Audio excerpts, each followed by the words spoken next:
Season 8 of Fortnite brought about some significant changes in how players choose their drop locations. The map changed a bunch, adding air vents and cannons all over the place. But also vending machines now give free loot, and ballers have taken over planes as the go-to vehicle for most of the game. Every week, there are changes being made to the map, such as more vehicle spawns being added, new air vent locations, and even updates to already existing POIs, mainly the block. In fact, there are so many changes that we can't even fit them into one discussion video. If we missed a change that stands out to you, definitely let us know below. So guys, let us take a look at what makes the drop location good in Season 8. We'll also analyze where pro players have been landing in the World Cup qualifier so far. So before we get started, this is Keith, Allen, Henson. You guys ready? Let's go. These are the best drop locations for Season 8 of Fortnite. In most public games and lower division arena matches, players tend to immediately drop out of the battle bus. Or they'll choose high pop zones, so they can get into the action immediately. Obviously, if you're trying to win the game, fighting a bunch of players off spawn probably isn't the way to go. If you're trying to play more defensively and go for placement points, it's a good choice to wait for the end of the bus path to land in a more secluded spot. But if you're looking to play a bit more aggressively, then your best bet is to choose a POI near the beginning of the bus path with lots of loot. Just remember, if it's a common knowledge that a drop spot is good, more players will tend to land there. But in most of your games, even in Arena, you should still be able to find a good spot with little to no players contesting. While most of you probably already know this, ballers are being utilized at all levels of gameplay, especially Arena. If you manage to bring a baller with you to the end game, it provides quick, easy rotations at next to no cost. Since their introduction, many players have been asking for either a nerf or vault for ballers in Arena. Since they're far too useful, the gameplay is non-interactive and based on hiding. Epic has been trying to decide what to do with the ballers, and it's unsure whether we will see a big nerf or vault anytime soon. It seems that Epic wants the ballers to be used in competitive, so until it reaches a point where there is a downside to playing with the baller, it's a good idea to land at locations that have them. Even landing on the baller right at the start to secure is not a bad idea, as ballers tend to be grabbed up right at the beginning. We'll be looking at which areas have the most baller spawns, and using that information to help discover the best drop spots in the game right now. Vending machines definitely got a buff this season as well. Being able to get one item of blue or higher rarity for free at the start of the game is a very strong mechanic. If you watch our best loadouts video, you'll see that we mentioned vending machines as being one of the best ways to complete your in-game loadout, so landing near them at the start of the game is a choice many players are making now. You can find a lot of success in your early game if you manage to get the right weapon out of the vending machine, such as an RPG, SCAR, or pump shotgun. You'll see that the number of vending machines in an area varies, with most POIs having around 2. Others can go up to 4. Either way, when looking for landing spots, we'll be considering locations that have at least 2 nearby vending machines. Baller spawns and vending machines are obviously not the only things to consider in a location. There are other factors, such as the amount of loot and material availability. Then there's ease of rotating out from the zone, and mushrooms and coconuts for shields. We want to also consider natural rift spawns. While everything will be taken into consideration, we want to give a special focus to Season 8 specific factors. Paradise almost has it all this season. It can spawn up to 4 vending machines, more than any other POI. There is plenty of each type of material to farm, and you can use coconuts to fill up your shield, thereby saving the ones you find. Also, it has one of the few remaining natural rift spawns, so you can rotate out quickly once you're done looting. Even if rifts don't spawn or get taken by enemies, there's a quad crasher in town. There's also nearby air vents to the northwest for when you need to move to the next zone.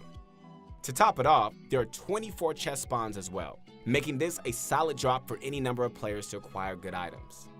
We recommend taking a look at the vending machine loot as you glide in, just in case you see an item you like. Try landing either at the cactus chest in the middle or by the hotel pool if you like a vending machine along with your chest.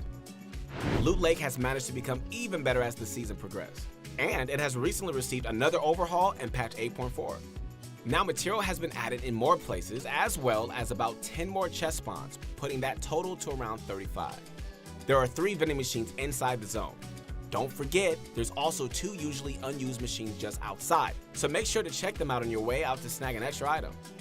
One other thing that's unique about Loot Lake compared to other good spots is its central location on the map, which gives you a bit more time to loot and farm if you get circle favored early on.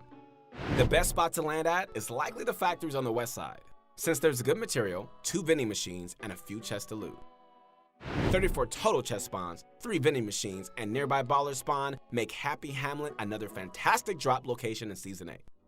With the sheer amount of loot available, it's pretty easy to end up with a nearly complete kit if you land here. Metal will be the hardest to farm here, and you'll likely need to find somewhere outside the town if you're looking to get to max material. It's a good idea to land and secure ballers at either the nearby racetrack or at the expedition camp before you start looting the town. But if you don't see players going for them at the start, you probably have some time to get items first. Another great location this season is Frosty Flights, due to it having the largest concentration of ballers in any area. Definitely the main reason to land here, there are 10 potential ballers inside the area, as well as an 11 just outside of it. Material takes a while to farm up here, since it's mostly metal buildings and a few rocks for brick, until you start to rotate out.